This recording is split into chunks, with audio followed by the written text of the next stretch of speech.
नमस्कार. RRC नेटवर्कच्या latest बातमीपत्रात मी नेहा आपल्या सगळ्यांचं स्वागत करते. अशा आहेत आजच्या हेडलाईन्स. हेडलाईन्स प्रायोजक RRC ब्रॉडबँड, अकोल्यातील सर्वात स्वस्त आणि वेगवान कनेक्शन. अकोल्यात सूर्याचा प्रकोप एप्रिलमध्येच अनुभवायला मिळतोय मे हीट.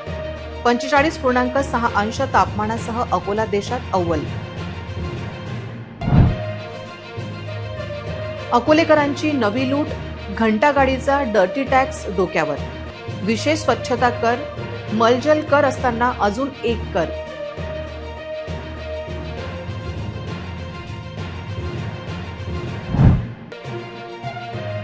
व्यापाऱ्यांकडून किती वसूल होणार आता घंटागाडीचा डर्टी टॅक्स. काहींसाठी मालमत्ता करापेक्षा जास्त राहणार घंटागाडीचा डर्टी टॅक्स.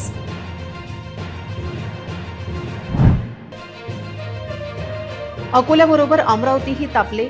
2 दिवस उष्णतेची लाट कायम. अमरावतीच्या खालोखाल वर्ध्याचे तापमान.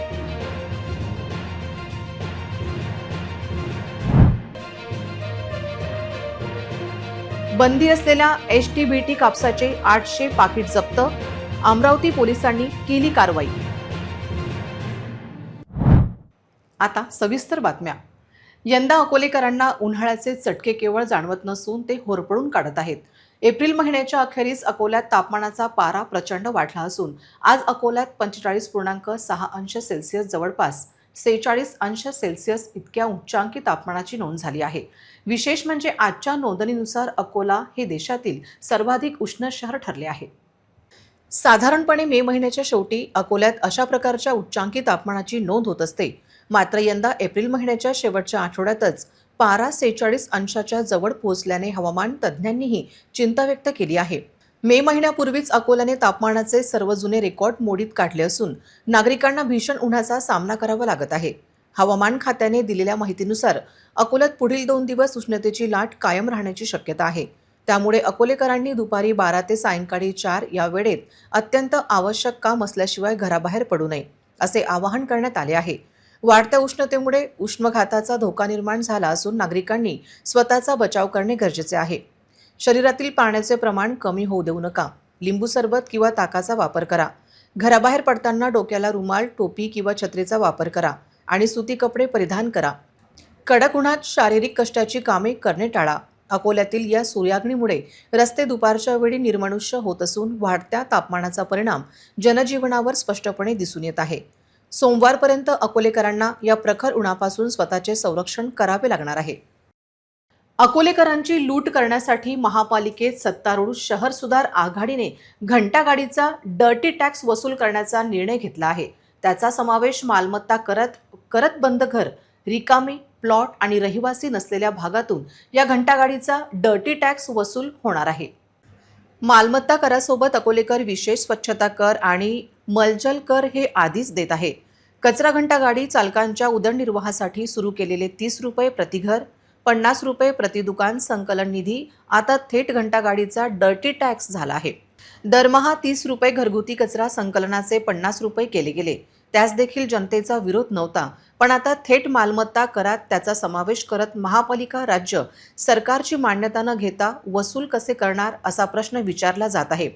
तर महापालिकेत बुद्धिमान लोक आहे की नाही असा प्रश्नच थेट नगरसेवक सुनील इन्नानी यांनी विचारला. घंटागाडीचा जो टॅक्स आहे आता तो घरचा जो टॅक्स राहणार आहे त्यामध्ये लागणारे जे 50 रुपये होते आता ते डायरेक्ट 600 रुपये इयरली लोकांना द्यावे लागणार आहेत. काय मत आहे आपलं? मुळात महानगरपालिका म्हणून जेव्हा आपण सामान्य कर घेतो तर घंटागाडीचे पैसे वेगळे घेणं हे फार अजब कारभारासारखं वाटतं. त्याची काही आवश्यकताच नाही. तुम्ही एकदा टॅक्स घेतलं तर ही तुमची नैतिक जबाबदारीच आहे की तुम्ही ते कचरा उचलायलाच पाहिजे. मग नाहीतर महानगरपालिका टॅक्स कशाचं घेते. तरीसुद्धा यांना जर घ्यावयाचंच असेल तर मला एक उदाहरणार्थ सांगायचं आहे की जर एखाद्या माणसाचा टॅक्स 2000 रुपये आहे घर टॅक्स आणि त्याला तुम्ही 600 रुपये घंटागाडीचा टॅक्स देसाल बिल, तो कसा काय देईल. आणि आजच्या तारखेला 1,70,000 मालमत्ता आपल्या अकोला शहरात आहे आणि 50,000 लोकंसुद्धा घंटागाडीचा वापर करत नाही आहेत. तर ही 1,20,000 लोकं जी आहेत जे घंटागाडीचा वापर करत नाही ते 600 रुपये त्या वार्षिक त्यांना तुम्ही लागताय ते कुठून देतील? तर माझं असं म्हणणं आहे की जर तुम्हाला टॅक्स पहिलीकडे मुळात लावायलाच नको, आणि जरी लावायचा असेल तर असं करायला पाहिजे त्याच्यात ज्यांना 2000 रुपयापर्यंत वार्षिक टॅक्स लागतो आहे घराचा, त्याच्याकडनं फक्त 200 रुपये आकारला पाहिजे आणि तसंच वेगळं वेगळं वर्गीकरण करून श्रीमंतपर्यंत किंवा मोठ्या टॅक्सधारकाला त्याच्याकडून तुम्ही 1200 रुपये घ्या ना. परंतु गरिबाकडनं तुम्ही 600 रुपये मागसाल आणि गडगंज श्रीमंताकडून पण 600 मागताल, तर ते कसं काय शक्य आहे आणि ते कसं देऊ शकेल? तर याच्यावर मोर्चा हा मुद्दा नाही आहे. आम्ही राजकारण याच्यात करत नाही आहे. महानगरपालिकेने टॅक्स घेतला काही हरकत नाही, पण कमीत कमी तिथं बुद्धिमान लोक आहेत की नाही आहेत याच्यावरच मला शंका आहे. सर्वात मोठा मुद्दा हा आहे की तिथे तुम्ही आकारणी करता, तुम्ही का झोपून असता का? आकारणी करताना तुम्ही विचार करायला पाहिजे की गरिबाकडनं पण तेच आणि श्रीमंताकडनं तेच. हे योग्य नाही आहे. आम्ही याचा विरोध करणार आहोत. सबसे पहले तो मैं ये कहूँगी कि जो महानगरपालिका, अकोला महानगरपालिका की शहर सुधारक समिति है, इसको शहर सुधार समिति तो नहीं कहेंगे, इसको शहर लुटेरी समिति कहेंगे। इनको मेरा ये मैसेज है कि ये अच्छा काम कीजिए, जनता को के लिए अच्छी सुविधाएं दीजिए। जो ये 600 रुपये साल का टैक्स इन्होंने लागू किया है, इसको वापस लीजिए, नागरिक के ऊपर बोझ मत दीजिए। जो यहाँ लोग नहीं भी रहते, जो नॉन रेसिडेंशियल लोग हैं, आप उनसे भी टैक्स ले रहे हैं, तो ये आप जनता के साथ सही नहीं कर रहे हैं। तो आप जो साफ़ सफाई है उसकी अच्छी अरेंजमेंट कीजिए, फिर आप टैक्स की बात कीजिए। तो मुझे आपके आरआरसी के माध्यम से ये कहना है अकोला महानगर पालिका से, जो टैक्स है इसको वापस लीजिए और जनता को अच्छी अरेंजमेंट और सुविधाएं दीजिए। खरं म्हणजे दर महिन्याला जी अमाऊंट घनकचरा व्यवस्थापनाच्या संदर्भात आम्ही द्यायचो ती प्रत्येकाला इझिली देण्यासाठी सोय होती, आणि हे आता एकत्रच वार्षिक 600 रुपये दंड जो किंवा त्याचे एक शुल्क आकारलं जात आहे, हे खरं म्हणजे जे कुठेतरी श्रीमंत आहेत किंवा त्यांना हे सोयीचं असू शकते, परंतु सामान्य कुटुंबाला परिवाराला हे फार अडचणीचं ठरू शकते. आणि खरं म्हणजे मला तर एक गोष्ट हे प्रामुख्यानं मांडावी वाटते की घनकचरा तुम्ही आमच्याकडून नेताय, परंतु रस्त्याच्या कडेला पण अनेकदा खूप मोठ्या प्रमाणात कचऱ्याचं आम्हाला दिसून येतो. खरं म्हणजे व्यवस्थापन करत असताना महानगरपालिकेनं कचऱ्याची योग्य पद्धतीनं विल्हेवाट होणं पण गरजेचे आहे. आमच्या घरातला काढून तो जर रस्त्यावर आम्हाला दिसत असेल तर ह्या पैशाचं शुल्क जे आकारून राहिले हा एक अन्यायकारक मला वाटते या ठिकाणी. अभी स्थायी समिति सभापति ने खुद ही अपने बयान में कहा है कि शहर में घंटा गाड़ी के माध्यम से वो 40% लोगों से घंटा गाड़ी के माध्यम से पैसा वसूल कर रहे थे, लेकिन अब जो उन्होंने मालमत्ता कर के अंदर 600 रुपये प्रति घर को लगा दिया है, प्रति मालमत्ता को लगा दिया, तो अब इसके माध्यम से वो 60% जो लोग बचे हुए थे मालमत्ता में, तो उनके ऊपर भी ये थोप दिया है। जबकि वैसा देखा जाए तो महानगर पालिका अधिनियम के अंतर्गत जब कर निर्धारण होता है मालमत्ता का, तो उसके अंदर हर चीज़ का समावेश होता है, जैसा कि साफ़ सफाई है, पानी पुरवठा है, लाइट की व्यवस्था है, रास्ते की व्यवस्था है, इन सब बातों का समावेश वो मालमत्ता कर के माध्यम से ही यही महानगर पालिका की आवक होती है और इसी में से वो सब खर्च होते हैं। जैसा बहुमत का दुरुपयोग है, ये जनता के द्वारा इनको पूरा बहुमत मिला नहीं, लेकिन इन्होंने एन केन प्रकारेण कैसी भी सत्ता स्थापित की और वो सत्ता स्थापित करने का जो खर्च आया है इन्हें, उसे इस माध्यम से वो वसूल करना चाहते हैं। इससे ज़्यादा और कुछ भी नहीं है उनका, पैसा कमाना यही एक ध्येय है इनके पास। अकोला महानगरपालिकेच्या घंटागाडीच्या डर्टी टॅक्स वसुलीचा सर्वाधिक त्रास हा व्यापारी व्यावसायिकांना होणार आहे. त्यांची मोठी लूट दरवर्षी होणार असून त्याविरोधात व्यापारी संघटना काय भूमिका घेणार असा प्रश्न विचारला जात आहे. नव्याने लागू करण्यात आलेल्या दरपत्रकानुसार दरमहा आकारले जाणारे शुल्कानुसार निवासी प्रत्येक घरासाठी दरमहा 50 रुपये शुल्क आकारले जाईल. अर्थात वार्षिक 600 रुपये आता टॅक्समध्ये अर्थात मालमत्ता करात लावले जाणार आहे. तर किरकोळ दुकाने आणि क्लिनिकसाठी दरमहा 60 रुपये शुल्क निश्चित केले आहे, म्हणजे वार्षिक 720 रुपये द्यावे लागणार आहे. तर ऑटोमोबाईल, इलेक्ट्रॉनिक्स, शोरूम आणि गोदामसाठी दरमहा 120 रुपये मोजावे लागतील, अर्थात वार्षिक 1440 रुपये द्यावे लागणार आहे. साध्या उपहारगृहांसाठी 1140 रुपये वार्षिक, तर राहण्याची व जेवणाची सोय असलेल्या हॉटेलसाठी 1920 रुपये शुल्क द्यावे लागेल. 50 खाटांपेक्षा कमी असलेल्या रुग्णांसाठी 1,440 रुपये वार्षिक आणि 50 पेक्षा जास्त खाटा असलेल्या रुग्णांसाठी 2,160 रुपये वार्षिक शुल्क आकारले जाईल. शाळा, वसतिगृहे, धार्मिक संस्था आणि सरकारी कार्यालयांसाठी 1,080 रुपये वार्षिक शुल्क लागू करण्यात आले आहे. चित्रपटगृहे, मॉल आणि मंगल कार्यालयांसाठी शुल्काचे प्रमाण सर्वाधिक आहे. एका पडद्याच्या चित्रपटगृहांसाठी आणि विवाह कार्यालयांसाठी दरमहा 1,000 रुपये म्हणजे वार्षिक 12,000 रुपये, तर शॉपिंग मॉल्स आणि मल्टिप्लेक्ससाठी 18,000 रुपये वार्षिक शुल्क द्यावे लागणार आहे. फेरीवाल्यांसाठी दरमहा 150 रुपये शुल्क निश्चित करण्यात आले आहे. देखिए, हम लोगों ने इसका पुरजोर विरोध किया था कि हर व्यक्ति से 600 रुपये घंटा गाड़ी का वसूल करना, ये पूरी तरह एकदम ऐसा नॉनसेंस जिसको हम बोलेंगे ऐसा फैसला है. उसके 2-3-4 मैं आपको कॉमन सेंस के लॉजिक बताता हूँ. पहली चीज़ ये कि जिसके घर का टैक्स जो बहुत बड़े घर में रहता है, जिसका लाख रुपये है, उसको भी 600 रुपये वसूल कर रहे तुम, और गरीब के घर से भी 600 रुपये वसूल कर रहे तुम. किसी का टैक्स ही 600 रुपये, उसको भी 600 रुपये देना है, और किसी का 6 लाख रुपये टैक्स है, उसको भी 600 रुपये देना है. पहली चीज़ तो ये नाइंसाफ़ी वाली बात है. दूसरी बात यह है कि ये क्यों कर रहे हैं मैं आपको बताता हूँ. एक क्लियर करप्शन का मामला है. घर घर जाने के बाद में हर घर से पैसा मिलेगा नहीं मिलेगा इसको लेके जो ठेकेदार थे बड़े परेशान थे. किसी घर से मिलता था, किसी घर खाली रहता था, वहाँ से नहीं मिलता था. इसलिए उन्होंने फैसला ये करे कि क्यों ठेकेदार का काम बढ़ाना, वो क्यों जाके उसको घर घर जाके पैसे मांगने लगाना. वो कचरा कलेक्ट करे तो लोग पैसे देंगे, नहीं करे तो लोग नहीं देते थे. इस पूरी चीज़ का हल उन्होंने ये निकाला कि एक साथ में टैक्स के बिल को 600 रुपये वसूल कर लेंगे. इससे आसानी किसकी होगी? उस कॉन्ट्रैक्टर की होगी जिसको बड़े घर से, छोटे घर से कचरा कलेक्ट करे तो भी पैसा मिल रहा है, नहीं करे तो भी पैसा मिल रहा है. तीसरी बात ये क्या कायदा है, मान लीजिए 600 रुपये वसूल हो गए, 365 दिन का कचरा यहाँ से कलेक्ट किया जाएगा, इसकी गारंटी कौन लेगा? आखिर में इसमें होगा ये कि ठेकेदार को पूरे पैसे मिलेंगे. वो कचरा कलेक्ट करेगा तो भी मिलेंगे, वो कचरा कलेक्ट नहीं करेगा तो भी मिलेंगे. और मैं आपको आज आपके चैनल के माध्यम से बोलता हूँ कि इनके किसी करीबी को ये कचरा कलेक्शन का ठेका मिलने वाला है. उसके लिए पूरा अकोला के लोगों पे ये भार डाल दिया गया है. दूसरी कोई बात नहीं. पहिले तर घंटा गाडीला टॅक्स हा कुठेच नाही आहे. नंतर मग कोणत्याही हरकती व सूचनाशिवाय हा कर लावण्यात येत आहे. 2019मध्ये महाराष्ट्र शासनाने जो अधिनियम काढला होता तोच अधिनियम अकोला महापालिकेने लावला असं म्हणतात आहे. पण 2019च्या जो अधिनियम आला त्याकरता पण हरकती सूचना घेण्यात आल्या नव्हत्या. त्यामुळे हा ठरावच अवैध आहे. आणि अकोल्यात 30 ते 40 हजार सर्वसामान्य दुकानदार आहेत, जे स्टेशनरीवाला असो, टेलिनीड्सवाला असो, पानपट्टी असो, पंक्चरवाला असो किंवा सर्वसामान्य पतंगवाला असो, आईस्क्रीमवाला असो. त्याला पहिले प्रत्येकजण टॅक्स भरत नव्हता. तो काय करायचा, कॅरीबॅग भरायचा आणि सामूहिक मिळून द्यायचे ते सगळे दुकानदार. म्हणजे आता जठारपेठला कॉम्प्लेक्स असेल, कुठले कॉम्प्लेक्स सामूहिक द्यायचे. आता काय होणार आहे, त्याला दुकानाचा टॅक्स असतो 1500 रुपये आणि त्याला घंटागाडीचा टॅक्स येणार आहे 1400 रुपये. ही मोठी शॉकिंग न्यूज आहे. म्हणजे सर्वसामान्य दुकानदारांना हा खूप मोठा फटका आहे. आतापर्यंत हा टॅक्स लागत नव्हता, पण आज अशी परिस्थिती असणार आहे, त्यांना करापेक्षा घंटागाडीचा कर जास्ती होणार आहे. याबाबत त्यांना अजून माहितीच नाही आहे. जेव्हा त्यांना हा माहीत पडेल, म्हणजे आज आमच्या बाजूलाच एक पंक्चरवाल्याचं दुकान आहे, त्याला मनपाचा टॅक्स येतो 700 रुपये आणि त्याला महापालिका घंटागाडीचे पैसे लागणार 1400 रुपये.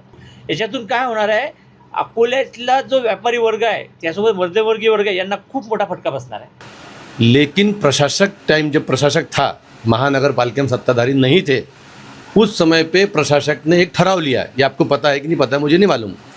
उन्होंने एक ठराव लिया. नागपुर की एक कंपनी है जिसको ये काम दी है. 1.5 लाख ये शहर के अंदर प्रॉपर्टी है, इनके माध्यम से, इनका बोलना है महानगर पालिका का.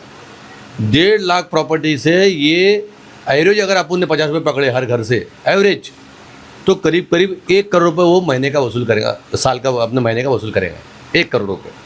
लेकिन ठेका ऐसा निकलता कि अगर कोई ठेकेदार को अगर अपन कोई काम दे रहे शहर का वसूली का जो भी है, तो उसकी रॉयल्टी मिलती है हमको. महानगर पालिका ने को वो ठेकेदार ने रॉयल्टी देना चाहिए, तो उसने रॉयल्टी दिया नहीं. 106 जो गाड़ी है महानगर पालिका की, जिसमें कुछ डीजल की है और कुछ इलेक्ट्रिक है, वो गाड़ी भी ठेकेदार को दे दिए. प्लस वो गांव से 50 रुपये, भवन से अलग, डॉक्टर लोगों से अलग, उसके जो रेट ठहरे हुए अलग वसूल करेगा. प्लस 27.5 लाख रुपए महीना महानगर पालिका उसको देंगी. ये कौन सा टेंडर हुआ? ये जो ठेकेदार है वो ठेकेदार से वसूली नहीं हो पाई, उसको मेहनत करना पड़ रहा है, उसके अंदर मेहनत में कहीं उसको तकलीफ हो रही, तो उसने संगनमत करके कि ये जो है 50 रुपये महीने का, इसको तुम टैक्स में लगा दो। क्यों भाई लगा दो टैक्स में? पूरे महाराष्ट्र में कहाँ लगे हुए बताओ पहले। यानी लूटमार चालू है शहर के अंदर। यही टैक्स बढ़ाए थे उन्होंने, हम लोगों ने आंदोलन किया था, सुप्रीम कोर्ट तक केस गई। वो लोगों पर टैक्स लगना चाहिए तो सुप्रीम कोर्ट ने एक एक तारीख के 25-25 लाख रुपए दिए महानगर पालिका ने। महानगर पालिका के फायदे में बात नहीं की, एक एक तारीख के महानगर पालिका ने 25-25 लाख रुपए दिए कि टैक्स जो लगे हुआ है वो उन पर लगना चाहिए। ये जो है आपने जो बताया, जो प्रश्न है, ये तो दूर का बात है, ये तो लगना ही नहीं चाहिए, ये तो गलत बात है। तो मैंने 600 रुपये साल का तुम कचरा ले रहे, ऑलरेडी तुम हमसे टैक्स ले रहे, वो टैक्स के अंदर इंक्लूड है। दिवसेंदिवस तापमान वाढत असून शुक्रवारी अमरावतीचे तापमान 44.8 अंश सेल्सिअस होते. अकोल्याप्रमाणे आज अंबानगरीतील नागरिकांच्या जीवाची लाहीलाही होत होती. दुपारी 2 वाजेनंतर शहरातील मुख्य रस्त्यावर शुकशुकाट पाहायला मिळतो. वाढत्या तापमानामुळे जनजीवन प्रभावित झाले आहे. आज अमरावतीचे तापमान अकोल्यासारखेच 45.6 अंश सेल्सिअस इतके होते. शहरातील राजकमल चौक, इरविन चौक, पंचवटी चौक या ठिकाणी नेहमीच वर्दळ असते. मात्र या ठिकाणीही इतर दिवसाच्या तुलनेत रहदारी कमी होती. एकीकडे तापमान वाढत असताना नागरिकांनी उन्हाळ्यात आरोग्याची काळजी घेतली पाहिजे. शक्यतोवर उन्हात बाहेर पडू नये असे जिल्हा प्रशासन व तज्ज्ञ डॉक्टरांचे मत आहे. लहान मुले, वृद्धांनी उन्हात बाहेर पडू नये. सायंकाळी 7 नंतरच्या महत्त्वाच्या कामानिमित्त घराबाहेर पडावे. अन्यथा सकाळी 10 वाजेपर्यंत महत्त्वाचे कामे करून घ्यावे असे आवाहनही करण्यात येत आहे. आज अमरावतीचे तापमान अकोल्यासारखेच 45.6 अंश सेल्सिअस इतके होते, तर वर्ध्याचे तापमान हे 45.5 इतके होते. अकोल्याचे तापमान 4 अंशांनी अधिक असून अमरावतीचे तापमान सरासरीपेक्षा 5 अंशांनी अधिक आहे. देशाच्या अनेक भागांमध्ये उष्णतेच्या लाटेचा प्रभाव वाढत आहे. शुक्रवारी महाराष्ट्रातील अकोला येथे 45 अंश सेल्सिअस आणि अमरावतीमध्ये 44.8 अंश सेल्सिअस तापमानाची नोंद झाली. उत्तर प्रदेशातील प्रयागराजमध्ये 45.2 अंश सेल्सिअस या सर्वाधिक तापमानाची नोंद झाली. वायव्य, उत्तर, मध्य आणि पश्चिम भारतातील 5 राज्यांमधील 14 शहरांमध्ये पारा 44 अंश सेल्सिअसच्या वर गेला आहे. यामध्ये वाराणसी, बांदा, रोहतक, झारसुगडा, टिटलागड, अकोला, अमरावती, वर्धा, चंद्रपूर, यवतमाळ, बारमेर, हमीरपूर, आग्रा आणि राजनांदगाव यांचा समावेश आहे. उत्तर प्रदेशातील 60 जिल्ह्यांमध्ये उष्णतेच्या लाटेचा रेड अलर्ट जारी करण्यात आला आहे. ओडिशामधील झारसुगुडा येथे सलग दुसऱ्या दिवशी 44.8 अंश सेल्सिअस तापमानाची नोंद झाली. मध्य प्रदेशातील 11 जिल्ह्यांमध्ये उष्णतेच्या लाटेचा अलर्ट जारी करण्यात आला आहे. अकोल्यात पुढील 2 दिवस उष्णतेची लाट आहे. वर्धा, चंद्रपूर, अमरावती आणि अकोल्यात उष्णतेची लाट असून स्थानिकांनी स्वतःला जपण्याची गरज व्यक्त केली जात आहे. मंगळवार आणि बुधवार ढगाळ वातावरण निर्माण होत उष्णतेची लाट सौम्य होण्याचा अंदाज हवामान खात्याने व्यक्त केला आहे. सोमवारपर्यंत मात्र अकोलेकरांना उष्णतेच्या लाटेपासून स्वतःचा बचाव करावा लागणार आहे. अकोल्यातील अकोटफैल परिसरात दहशत माजवणारी एक घटना समोर आली आहे. शंकरनगर येथील सर्वोदय विद्यालयाजवळील गोकर्णा किराणा दुकानावर आरोपी रोशन हिरोडे यांनी मध्यरात्री दगडफेक करत तोडफोड केली. यानंतर सकाळी पुन्हा येऊन तक्रार मागे न घेतल्यास जीवे मारण्याची धमकी दिल्याचा आरोप आहे. या घटनेमुळे परिसरात भीतीचे वातावरण निर्माण झाले आहे. मिळालेल्या माहितीनुसार ही घटना काल रात्री सुमारे 12:30 वाजण्याच्या सुमारास घडली. आरोपी रोशन हिरोडे याने अकोटफैल येथील शंकरनगर भागातील सर्वोदय विद्यालयाजवळ असलेल्या गोकर्णा किराणा दुकानावर अचानक दगडफेक केली. यामध्ये दुकानाचे नुकसान झाले असून दुकानातील सीसीटीव्ही कॅमेरे देखील फोडण्यात आले. घटनेच्या वेळी दुकानात मालकाची आई उपस्थित होती, त्यामुळे त्या घाबरून गेल्याची माहिती समोर आली आहे. यानंतर आज सकाळी सुमारे 7:30 वाजताच्या सुमारास आरोपी पुन्हा दुकानाजवळ आला आणि तक्रार मागे न घेतल्यास जीवे मारण्याची धमकी दिली असा आरोप करण्यात आला आहे. या घटनेमुळे परिसरात भीतीचे वातावरण पसरले असून संबंधितांविरोधात कठोर कारवाई करण्याची मागणी नागरिकांकडून होत आहे. पोलिसांकडे तक्रार देण्यात आली असून पुढील तपास सुरू असल्याची माहिती आहे. अकोल्यातील खदान परिसरात घडफोडीची घटना समोर आली आहे. घरात कोणी नसल्याची संधी साधून अज्ञात चोरट्यांनी कुलूप तोडत घरात प्रवेश करून रोख रक्कम, सोन्याचे दागिने आणि घड्याळांसह एकूण 2,14,000चा मुद्देमाल लंपास केला आहे. या प्रकरणी खदान पोलीस ठाण्यात तक्रार दाखल करण्यात आली असून पोलिसांनी अज्ञात चोरट्यांचा शोध सुरू केला आहे. अंकुश गजानन घनबहादूर हे रिधोरा येथील GOBP पेट्रोल पंपाचे व्यवस्थापन आहेत. ते नेहमीप्रमाणे 24 एप्रिल रोजी सकाळी घराला कुलूप लावून पेट्रोल पंपावर गेले होते. सायंकाळी परत आल्यावर त्यांच्या घराचे दरवाजे आतून बंद असल्याचे दिसून आले. संशय आल्याने त्यांनी खिडकीतून आत पाहिले असता घरातील सामान अस्ताव्यस्त असल्याचे दिसले. यानंतर मागील बाजूने पाहणी केली असता खिडकी तुटलेली आढळली. घरात प्रवेश करून तपास केला असता कपाट आणि लॉकर तोडलेले दिसून आले. लॉकरमधील 1,00,000 रुपये रोख रक्कम, 5 ग्रॅम सोन्याची अंगठी आणि हॉलमध्ये ठेवलेली 10 घड्याळे असा एकूण 2,14,000चा मुद्देमाल चोरीला गेल्याचे उघड झाले आहे. या घटनेची माहिती मिळताच खदान पोलीस ठाण्यात तक्रार नोंदवण्यात आली असून पोलिसांनी अज्ञात चोरट्यांविरोधात गुन्हा दाखल करून पुढील तपास सुरू केला आहे. रामनगर स्थित अग्रवाल कोचिंग क्लासेसच्या विद्यार्थ्यांनी 10वी CBSE बोर्डाच्या परीक्षेत अभूतपूर्व यश संपादन करत अकोल्याच्या शैक्षणिक गुणवत्तेचा झेंडा पुन्हा एकदा फडकवला आहे. 2025 ते 26च्या या शैक्षणिक वर्षात क्लासच्या तब्बल 44 विद्यार्थ्यांनी 90% अधिक गुण मिळवून घवघवीत यश संपादन केले आहे. अग्रवाल कोचिंग क्लासेसच्या निकालाने यंदा निकालाचे सर्व जुने विक्रम मोडीत काढले आहेत. 90% अधिक गुण असलेले 44 विद्यार्थी आहेत, तर 95% अधिक गुण असलेले 11 विद्यार्थी रामनगर स्थित अग्रवाल कोचिंग क्लासेसचे आहेत. क्लासेसच्या बहुतांश विद्यार्थ्यांनी वैयक्तिक सर्वोत्तम गुणांची नोंद केली आहे. या ऐतिहासिक यशाबद्दल बोलताना क्लासेसचे संचालक संकेत अग्रवाल म्हणाले की अकोला शहरात पहिल्यांदाच असा ऐतिहासिक निकाल लागला आहे. याचा आम्हाला सार्थ अभिमान आहे. आम्ही अगदी वर्षाच्या सुरुवातीपासूनच विद्यार्थ्यांकडून नियोजनबद्ध तयारी करून घेतो. विद्यार्थ्यांची मेहनत, शिक्षकांचे मार्गदर्शन आणि पालकांचा विश्वास हा त्रिवेणी संगमामुळे हे नेत्रदीपक यश शक्य झाले आहे. या निकालाचे आमच्या शिक्षण पद्धतीवर पुन्हा एकदा शिक्कामोर्तब केले आहे. नमस्ते सभी को, मैं अग्रवाल कोचिंग क्लासेस से संकेत अग्रवाल सर। आप सभी को जैसे पता होगा, इस साल CBSE बोर्ड एग्जाम रिजल्ट्स में अग्रवाल कोचिंग क्लासेस के बच्चों ने काफी अच्छा रिजल्ट आके दिया है। हमारे यहाँ के 44 स्टूडेंट्स ने 90 एंड अबव परसेंटेज स्कोर किया है, जो आज तक की हिस्ट्री में, अकोला की हिस्ट्री में सबसे ज्यादा नंबर है from any local institute. And we are very proud of our students. और मैं उन सभी बच्चों को कॉन्ग्रेचुलेट करता हूं जिनके बोर्ड एग्जाम्स के रिजल्ट्स बहुत अच्छे आए। एंड मैं आप सभी पेरेंट्स को ये भी बताना चाहता हूं कि हमारे नेक्स्ट ईयर के एडमिशन स्टार्ट हो चुके हैं। एंड आप सभी पेरेंट्स जो इतने भी CBSE बच्चे हैं उनको भेज के आप देख सकते हैं फॉर डेज ऑफ 15 डेज एक ट्रायल पीरियड हम लोग रखते हैं। एंड फिर उसके बाद अगर बच्चे को पसंद आता है तो आप कंटिन्यू कर सकते हैं। एंड बस मैं यही बोलना चाहता हूँ, सभी बच्चों को बहुत बधाई हो आपके CBSE बोर्ड एग्जाम के रिजल्ट्स के लिए। Thank you.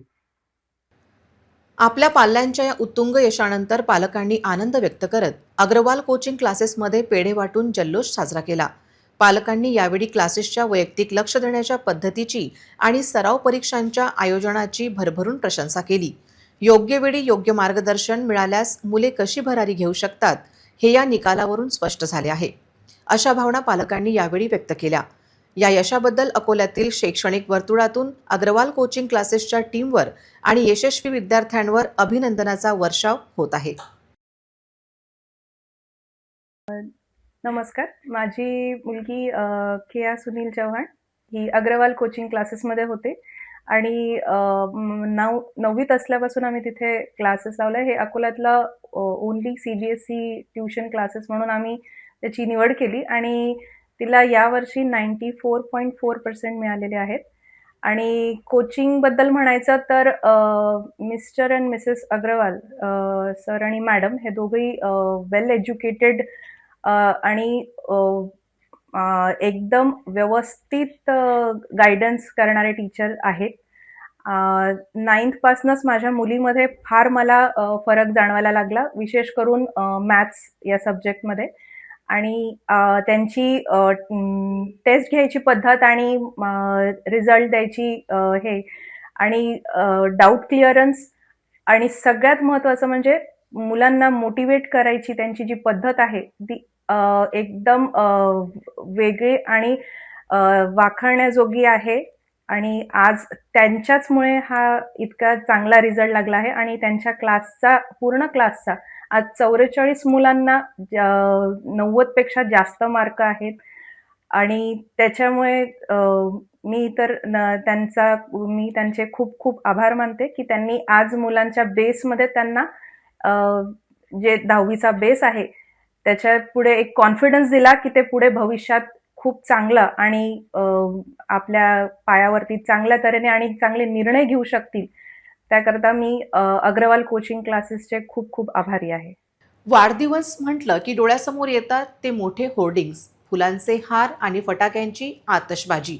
पण अमरावतीत यंदा एक वेगळाच वाढदिवस साजरा होतोय. आमदार रवी राणा यांचा वाढदिवस केवळ एक वैयक्तिक सोहळा न राहता तो सामान्य अमरावतीकरांच्या जीवनात बदल घडवणारा जनसेवा दिवस ठरणार आहे. अनेकदा सर्वसामान्य माणूस शासकीय कार्यालयांच्या फेऱ्या मारून थकून जातो. कोणाला PR कार्ड हवे असते तर कोणाला घरकुलाचे प्रमाणपत्र. हीच अडचण ओळखून 28 एप्रिल रोजी सकाळी 10 ते 6 या वेळेत नवीन प्रशासकीय इमारतीमध्ये महाराजस्व अभियानाचे आयोजन करण्यात आले. एखाद्या उत्सवाप्रमाणे इथे शासकीय आयोजनांचा लाभ एकाच ठिकाणी मिळणार आहे. पंतप्रधान आवास योजनेच्या घरांच्या चाव्या जेव्हा एखाद्या कुटुंबाच्या हातात पडतील तेव्हा त्यांच्या चेहऱ्यावरचा आनंद हाच या जनसेवा दिवसाचा खरा विजय असेल. केवळ कागदोपत्रेच नव्हे तर आरोग्य हेच खरे धन मानून या निमित्ताने भव्य आरोग्य शिबिराचे आयोजन करण्यात आले आहे. आयुष्यमान भारत कार्डाचे वाटप असो वा कर्करोग, अस्थिरोग आणि सिकल सेलची मोफत तपासणी, शहरातील गरीब रुग्णांसाठी हा उपक्रम एक मोठा आधार ठरणार आहे.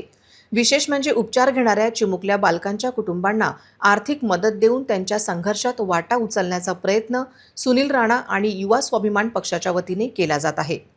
आणि माननीय आमदार रवी राणा यांचा 28 एप्रिलला जो वाढदिवस असतो हा सर्वसामान्य जनतेसोबत जे त्यांची नाळ जुळलेली आहे आणि त्यांच्यासोबत हा एक वाढदिवस ते दरवर्षी साजरा करतात. तर त्यानिमित्त यावर्षी विशेष म्हणजे आपल्या सर्वांनी सहकार्याने आणि युवा पार्टीच्या या ठिकाणी अमरावती महानगरपालिकेच्या चांगलं भरपूर यश मिळाल्यामुळे यावेळी कार्यकर्त्यांनी स्वतःहून कार्यक्रम ठेवलेले आहेत. त्यामुळे दरवर्षी मी कार्यकर्ता ठेवतात. तर त्यामुळे सर्वांनी आपापल्या परीने किंवा आम्हाला भाऊसाठी असं करण्यात आहे. जे आमदार रवी राणा यांचे उद्देश आहे, ज्या जनसेवेच्या भावनेने आमदार साहेब काम करतात त्याच भावनेने आमचे कार्यकर्ता पण या ठिकाणी काम करतात. त्यामुळे सर्वांची इच्छा आहे की जनसेवामध्ये आपला आपला सहभाग असून आम्ही आपल्या आपल्या प्रभागामध्ये एक चांगलं काम आमदार साहेबांच्या वाढदिवसानिमित्त केलं पाहिजे. या उपक्रमाचे सर्वात सुंदर वैशिष्ट्य म्हणजे समाजातील दुर्लक्षित घटनांना स्वावलंबी करणे, परित्यक्त्या आणि विधवा भगिनींना शिलाई मशीन, बेरोजगारांना रोजगारांसाठी हातगाडी आणि गरजू विद्यार्थ्यांच्या शिक्षणाला गती देण्यासाठी लॅपटॉप व सायकलींचे वाटप केले जाणार आहे. हे केवळ वस्तूंचे वाटप नसून त्या कुटुंबांना सन्मानाने जगण्यासाठी दिलेली एक शिडी आहे. 27 एप्रिलला छत्री तलाव येथे होणारे श्रमदान पर्यावरणप्रती असलेली जबाबदारी दर्शवते. तर 28 एप्रिल रोजी स्वर्गीय आशाताई भोसले यांना संगीतमय श्रद्धांजली वाहून स्थानिक कराओके गायकांचा सन्मान करणे हे अमरावतीकरांच्या सांस्कृतिक वारशाचे जतन करण्यासारखे आहे. आमदार रवी राणा यांच्या वाढदिवसानिमित्त सुनील राणा यांनी आखलेला हा जनसेवा आराखडा अमरावतीतील गरीब, गरजू आणि विद्यार्थ्यांसाठी आशेचा एक नवा किरण घेऊन आला आहे. 27 आणि 28 एप्रिलचे हे 2 दिवस खऱ्या अर्थाने माणुसकीचा उत्सव साजरा करणारे ठरणार आहेत. शेगाव आगाराची बस मुख्य बस स्थानकात प्रवेश करीत असताना अचानक बसचे समोरचे चाक ॲक्सेल तुटल्याने निखळले. शुक्रवारी रात्री 8 वाजताच्या सुमारास झालेल्या प्रकारामुळे रहदारी खोळंबली तसेच मोठ्या प्रमाणात गर्दी झाली होती. उखडलेल्या रस्त्यांमुळे ही घटना झाली. बस वेळीच नियंत्रित झाली नाही तर मोठी दुर्घटना घडली असती असे प्रत्यक्षदर्शींनी सांगितले. हा रस्ता सतत वाहत असतो. बसेस, ऑटो रिक्षा, दुचाकी वाहने ये-जा करतात. अशावेळी बस अचानक बंद पडणे धोकादायक आहे, कारण थोडा जरी अंदाज चुकला तरी मोठी दुर्घटना घडली म्हणून समजा. मात्र शुक्रवारी रात्री थोडक्यात निभावले. या भागातील उखडलेले रस्ते तातडीने दुरुस्त करावे अशी मागणी आहे. नगरसेवक सागर भारुका यांनी घटनास्थळी पोहोचून पाहणी केली. उखडलेला रस्ता अपघाताला कारणीभूत असल्याचे त्यांनी सांगितले. तसेच शहरात 50 सिटी बसेस सुरू करण्याची योजना आहे, परंतु त्यापूर्वी शहरातील रस्ते चांगले करा अशी मागणी त्यांनी महापालिका आयुक्तांकडे केली. जो हमारा प्रोजेक्ट है ना पुला का रास्ते देखो, ये आज हमारी बस जो है ये मेन बस स्टैंड है अकोला का, और ये गड्ढों के कारण यानी रास्ते इतने गंदे खराब है हमारे अकोला शहर के, और हम सत्ताधारी वहाँ पे अकोला में 50 सीधी बस आ रहे हैं। सबसे पहले अकोला के रास्ते जो है जहाँ पे सीधी बस चलने वाली है वो रास्ते अच्छे मजबूत टिकाऊ होने चाहिए। ये बस स्टैंड का मेरी माननीय आयुक्त साहब वो प्रशासन से विनंती है कि ये कल की कल ये बस स्टैंड का जो रास्ता टूटे हुआ है ये जल्द से जल्द कल की कल शुरू होना चाहिए इसका काम। अकोट तालुक्यातील मोजे चांदुरा येथे शेतात लागलेल्या आगीत शेतकरी गजानन खडसे यांच्या केळी पिकाचे मोठ्या प्रमाणात नुकसान झाल्याची घटना समोर आली आहे। सलग 2 दिवस लागलेल्या आगीमुळे शेतकऱ्यांवर आर्थिक संकट कोसळले असून प्रशासनाकडून मदतीची मागणी करण्यात येत आहे। अकोट तालुक्यातील मोजे चांदूर येथील शेतकरी गजानन प्रल्हादराव खडसे यांच्या शेतात दिनांक 23 एप्रिल रोजी सकाळी सुमारे 9:30 वाजताच्या सुमारास अचानक आग लागल्याची घटना घडली। या आगीत केळी पिकाचे मोठ्या प्रमाणात नुकसान झाले। यापूर्वी 22 एप्रिल रोजी रात्रीच्या सुमारास या शेतात आग लागून पिकाचे नुकसान झाले होते। सलग 2 दिवस झालेल्या या घटनांमुळे शेतकऱ्यांचे मोठे आर्थिक नुकसान झाले आहे। शेतात केळी पिकासाठी खासगी कंपनीसोबत करार करण्यात आला होता। या आगीत सुमारे 16 केळीची झाडे जळून खाक झाली असून 15 PVC पाईपचेही नुकसान झाले आहे। अंदाजे लाखो रुपयांचे नुकसान झाल्याची माहिती समोर आली आहे। घटनेनंतर संबंधित शेतकऱ्यांनी पंचनामा केला असून शेतकरी गजानन खडसे यांनी शासनाकडे नुकसान भरपाईची मागणी केली आहे। या घटनेमुळे परिसरातील शेतकऱ्यांमध्ये चिंतेचे वातावरण निर्माण झाले आहे। वाशिम जिल्ह्यातील मोर्शी येथे एका फर्निचर दुकानाला भीषण आग लागल्याची घटना घडली। या घटनेत दुकान मालकाचे लाखोंचे नुकसान झाले। अचानक लागलेल्या आगीमुळे परिसरात एकच खळबळ उडाली होती। वाशिम जिल्ह्यातील मेडशी येथील शहाबाबू फर्निचर दुकानाला आज सकाळी भीषण आग लागल्याची घटना घडली। या आगीत दुकानातील फर्निचर साहित्यासह संपूर्ण दुकान जळून खाक झाले असून मोठ्या प्रमाणात नुकसान झाले आहे। आग लागल्याची माहिती मिळताच अग्निशमन दलाने तात्काळ घटनास्थळी धाव घेतली। अग्निशमन दलाच्या पथक व स्थानिकांनी 2 तासांच्या अथक प्रयत्नानंतर आगीवर नियंत्रण मिळवले। प्राथमिक माहितीनुसार शॉर्ट सर्किटमुळे आग लागल्याचा अंदाज व्यक्त केला जात आहे। घटनेची माहिती मिळताच महसूल विभागाचे अधिकारी घटनास्थळी दाखल झाले होते। कारंजा येथील नागठाणा परिसरात जलतारा उपक्रम राबवून पक्षी आणि वन्य प्राण्यांना पिण्याच्या पाण्यासाठी सोय करण्यात आली आहे। यामुळे आता प्राण्यांना भटकंती करावी लागणार नाही। हा उपक्रम राबवणाऱ्या वसुंधरा बहुउद्देशीय संस्था आणि स्नेह संवर्धन मित्रमंडळ यांच्या स्तरावरून कौतुक केले जात आहे। वाशिम जिल्ह्यातील कारंजा येथील नागठाणा परिसरात वन्यजीवांसाठी पिण्याच्या पाण्याची सोय करण्यासाठी जलतारा हा उपक्रम राबविण्यात आला आहे। उन्हाळ्याच्या तीव्रतेमुळे जंगल भागात पाण्याची कमतरता निर्माण होत असल्याने पक्षी आणि वन्य प्राण्यांना मोठ्या अडचणींचा सामना करावा लागतो। ही गरज लक्षात घेऊन वसुंधरा बहुउद्देशीय संस्था आणि स्नेह संवर्धन मित्रमंडळ यांच्या संयुक्त विद्यमाने हा उपक्रम हाती घेण्यात आला। या अंतर्गत 4 बाय 2.5 फूट आकाराचा खड्डा तयार करून त्यामध्ये प्लास्टिक पन्नी अंथरून नगर परिषदेच्या टँकरद्वारे पाणी साठवण्यात आले आहे। या जलतारामुळे परिसरातील पक्षी आणि वन्य प्राण्यांना उन्हाळ्यात मोठा दिलासा मिळणार आहे। आता पाण्याअभावी या परिसरातील वन्य प्राण्यांना आपलं जीव गमवावा लागणार नाही। शासनाने प्रतिबंधित केलेले HTBT कापूस बियाण्यांच्या 805 पाकिटांसह एक आरोपी ताब्यात घेतली असून अमरावती गुन्हे शाखा व कृषी विभागाने ही संयुक्त कारवाई केली आहे। 24 एप्रिल रोजी रेल्वे स्टेशन अमरावती येथे शासनाने प्रतिबंधित केलेले HTBT कापूस बियाण्यांचे पार्सल रेल्वेने येणार असल्याची माहिती मिळाली। त्यावरून विभागीय कृषी सहसंचालक विभागाचे पथक व गुन्हे शाखा शहर पथकाने रेल्वे स्टेशन परिसरात सापडा पार्सल ऑफिस परिसरात एका इसमाजवळ संशयास्पद गोणी दिसली। संबंधित व्यक्तीला ताब्यात घेऊन त्याचे नाव व गाव विचारले असता चेतन सुखलाल ठाकरे असे सांगितले। त्याचे कडील गोणीमध्ये काय आहे याबाबत विचारले असता उडवाउडवीचे उत्तरे दिल्याने सोबत असलेल्या कृषी विभागाच्या पथकाने पाहणी केली। प्रतिबंधित बियाणे मिळून 8,06,000 रुपयांचा मुद्देमाल जप्त केला। मंगरूळ दस्तगीर येथील चेतन सुखलाल ठाकरे यास ताब्यात घेतले, तर फरार आरोपी विशाल प्रकाश भोईर विरुद्ध गुन्हा दाखल केला। कायदेशीर कारवाईकरिता पोलीस स्टेशन सिटी कोतवालीच्या ताब्यात देण्यात आले। पुन्हा एक नजर टाकूया आजच्या प्रमुख घडामोडींवर।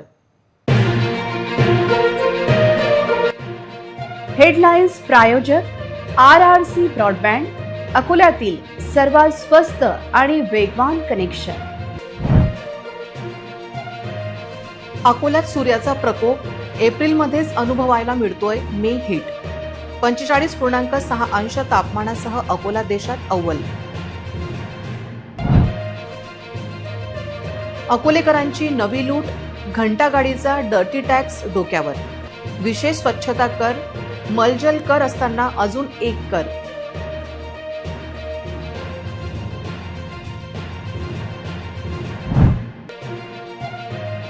व्यापाऱ्यांकडून किती वसूल होणार आता घंटागाडीचा डर्टी टॅक्स. काहींसाठी मालमत्ता करापेक्षा जास्त राहणार घंटागाडीचा डर्टी टॅक्स.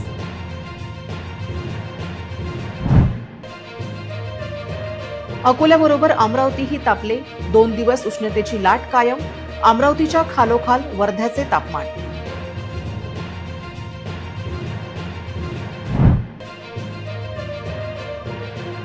बंदी असलेल्या HTBT कापसाचे 800 पाकिट जप्त. अमरावती पोलिसांनी केली कारवाई. बातम्यांसाठी तुम्ही पाहत रहा RRC news. 2,47,000 दर्शकांनी RRC YouTube channel हे सबस्क्राईब केले आहे, तेव्हा तुम्ही कसली वाट पाहत आहात? तुम्ही पण सबस्क्राईब करा आणि बेल आयकॉन क्लिक करत RRCच्या बातम्या निरंतर पहा. तुमच्या मोबाईलवर नोटिफिकेशन मिळवण्यासाठी सबस्क्राईब करा RRCचे हे यूट्यूब चॅनल. लाईक आणि फॉरवर्ड करा RRC डिजिटल अकोलाचे हे न्यूज बुलेटिन. पुन्हा भेटूया लेटेस्ट बातम्यांसह नवीन बातमीपत्रात. तोवर नमस्कार.